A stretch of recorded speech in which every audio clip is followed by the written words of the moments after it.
Welcome back to my channel. I don't know how you got here, but I am so glad you're here. If you're new here, I hope you stick around and smash that subscribe button. Let's get right on into it. The latest episode that just aired of Sister Wives. Are y'all ready to discuss all the things? Well, we're going to, so get ready. This episode started Christmas morning 2022 in Flagstaff. Now, I will notate the Christmas music in the background. I was living for it. I was like, yes, give me all the Christmas vibes. Okay, get me in the Christmas mood. Now, like I said, we were in Flagstaff. We are at Cody and Robin's Christmas morning. All the kids and Cody and Robin are there, except Dayton. Have y'all noticed Dayton being noticeably absent during all these family gatherings? Where is Dayton? Now, previously, it was disclosed by Peyton Brown that Dayton was living in an RV in Cody and Robin's driveway. We have seen the camper in the background of many scenes this season. Where is Dayton? Is he not included in the family gatherings? Or why does the cameras not show him? Maybe he don't want to be shown. I wouldn't either. But anyway, did y'all notice that? Another thing I noticed was the pure joy and happiness on Robin Brown's face. Oh, yes. A quick starch difference from a few hours prior to that, her crying on the bathroom floor. Child, she fixed that up real quick. Okay, she switched that around like a light switch. Talking about there's a lot of presents unwrapped thanks to Cody. Notice when it comes to Christmas time or any time when it comes to Robin's kids specifically, Cody has no budget. Oop.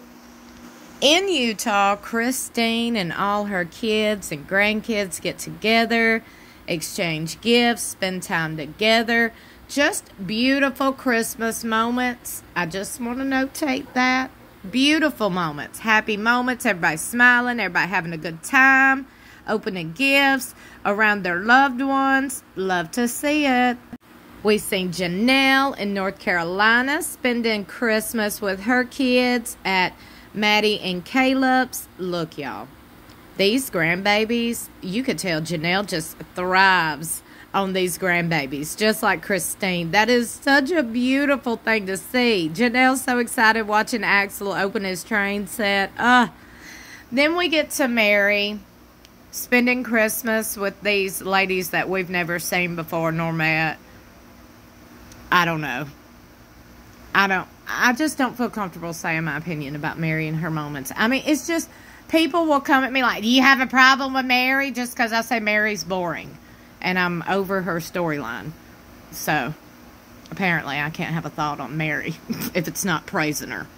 Moving on, back to Christine's. Now, after Christmas, Christine and her kids get together and have a little sit down, a little powwow, where they discuss their first impressions and their honest thoughts and opinions about Christine's new boyfriend, David. Y'all, this episode, we seen so much of David, and I was so excited. I was here for it. Okay, we're gonna get into that a little further on in. But Christine was talking about how they were very affectionate. They were moving a little fast. They done said, I love you and all the things. Truly notice was there, and they did ask Truly what she thought about David. And Truly didn't want to answer, but Truly's like, he's funny. He's nice. I like him. So, I mean, you know. Whatever. Tony is, look, y'all, Tony and McKelty were the most vocal. I mean, shocker.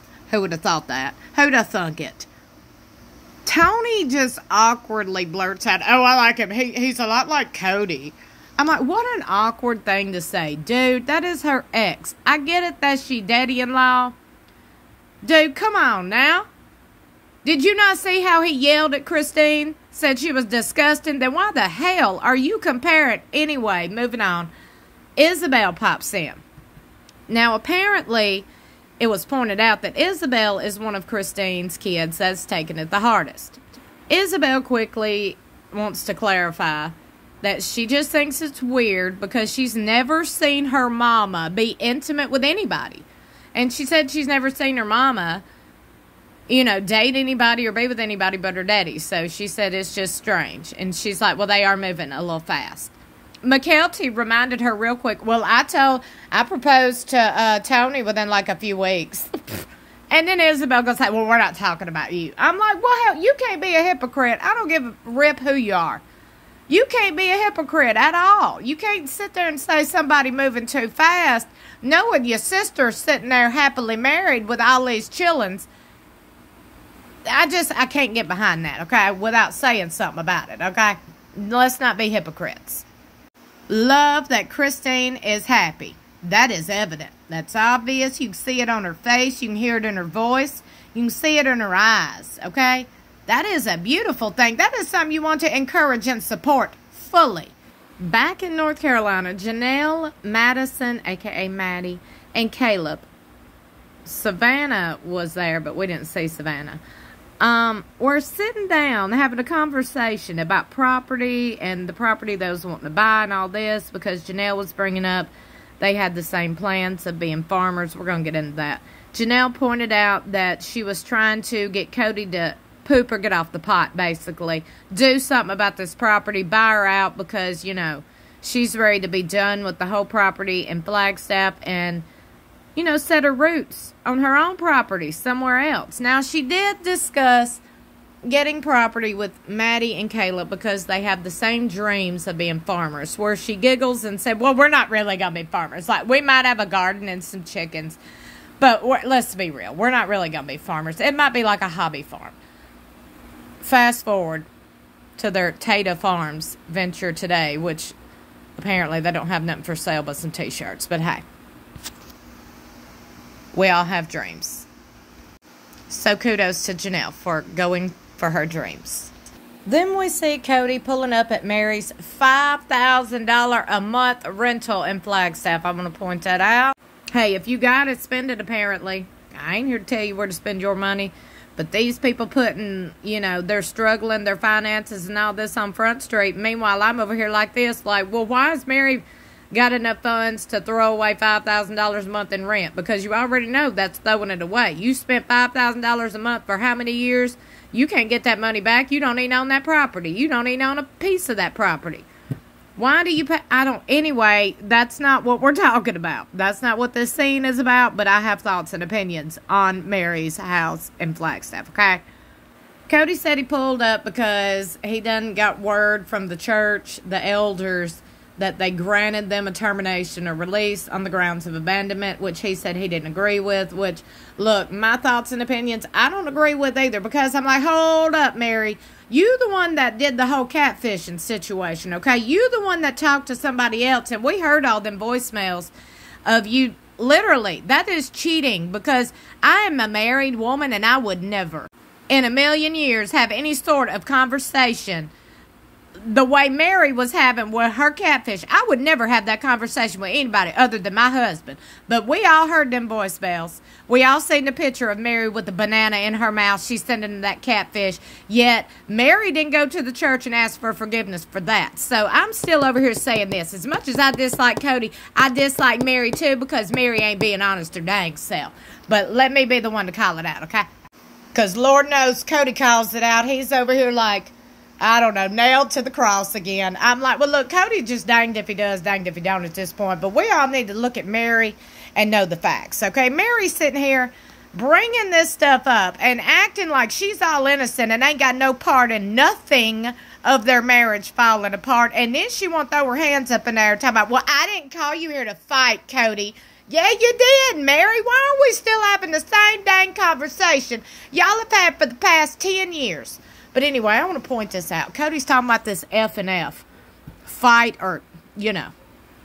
I don't know if he's talking about fight or flight or fight or getting together, you know, because he did talk about, well, you can fight and fight and fight, but that's just going to cause an orgasm. And I'm like, do what? What? Well, we just moved right along on that statement. I don't even know what he was talking about there. But he was talking about he didn't realize what a good relationship, soulmate relationship was, intimate relationship was, until he got with Robin, basically. And they got along. Because all him and Mary did was fight. Is what he was talking about. But anyway, he said he didn't want, any bad blood between him and Mary. He said he didn't need any more enemies. He's got enough.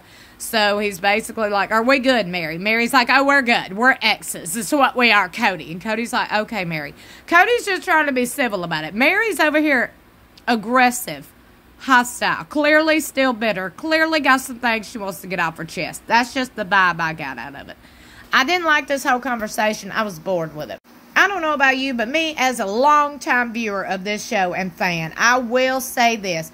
I am so bored with hearing Cody and Mary Brown talk about the same thing they have talked about for the past 10 seasons or 10 years. I don't know how long they've been talking about they're not compatible. They're not ever going to be together. They're falling apart. They fell apart. Okay?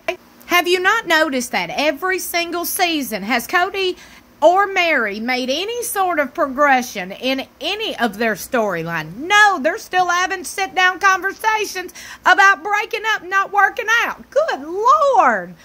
It's driving me nuts. Like, give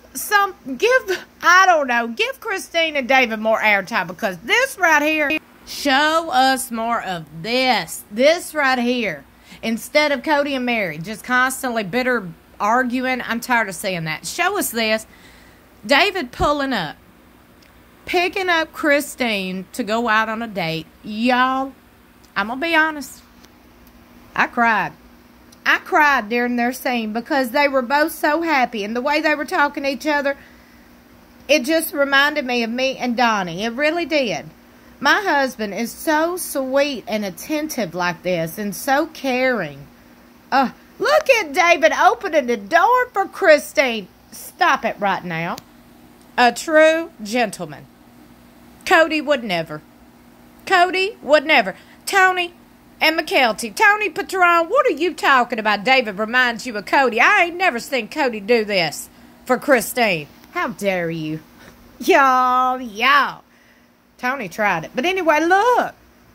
This is the sweetest. So they go out on a date. They're riding around. The Christmas lights are still up. It is apparently between Christmas and New Year's. And Christine said, the lights are so pretty. David says, so are you. Let me tell you something. Any and every time I say anything is pretty, that is Donnie's response, my husband. He'll say, you're pretty. And I'm like, oh. So whenever David said that, I swear I got a tear. I was like, oh, I know what it's like, Christine. I know Christine's feeling. That feeling of being in love, finding your soulmate. I love it. And let me tell you something. David reminds me a lot of Donnie, because Donnie, my husband, he talks openly about his love, affection, and feelings like David was doing. Did y'all notice David talking about how he knew Christine was special and how she's just perfect for him, like his soulmate? They click together so fast because they're just meant to be. And Christine just gushing about him too. They're both talking about how they appreciate each other. Y'all, I was here for this. I'm like, yeah, show us more of this. TLC, I hope you're listening. Take note. Go to the editing floor. I don't know what you need to do, but please edit in more if you ain't got enough of Christine and David in this season. We need more of Christine and David.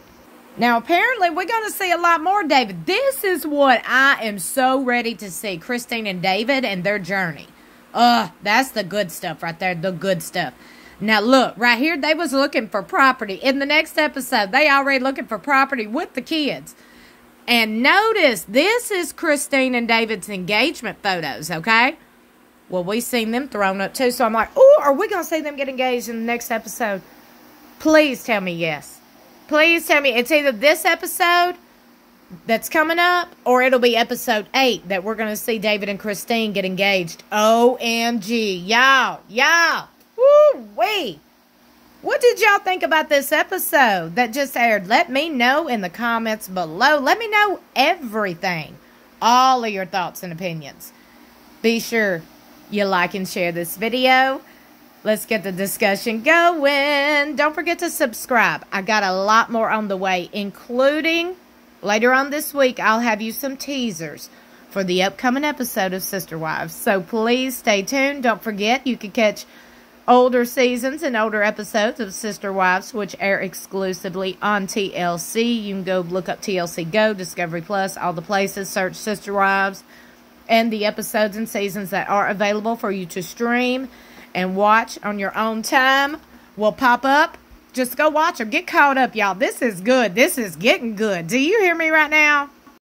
I love you so much for watching. I will see you in my next video or in the comments below. Don't forget to subscribe.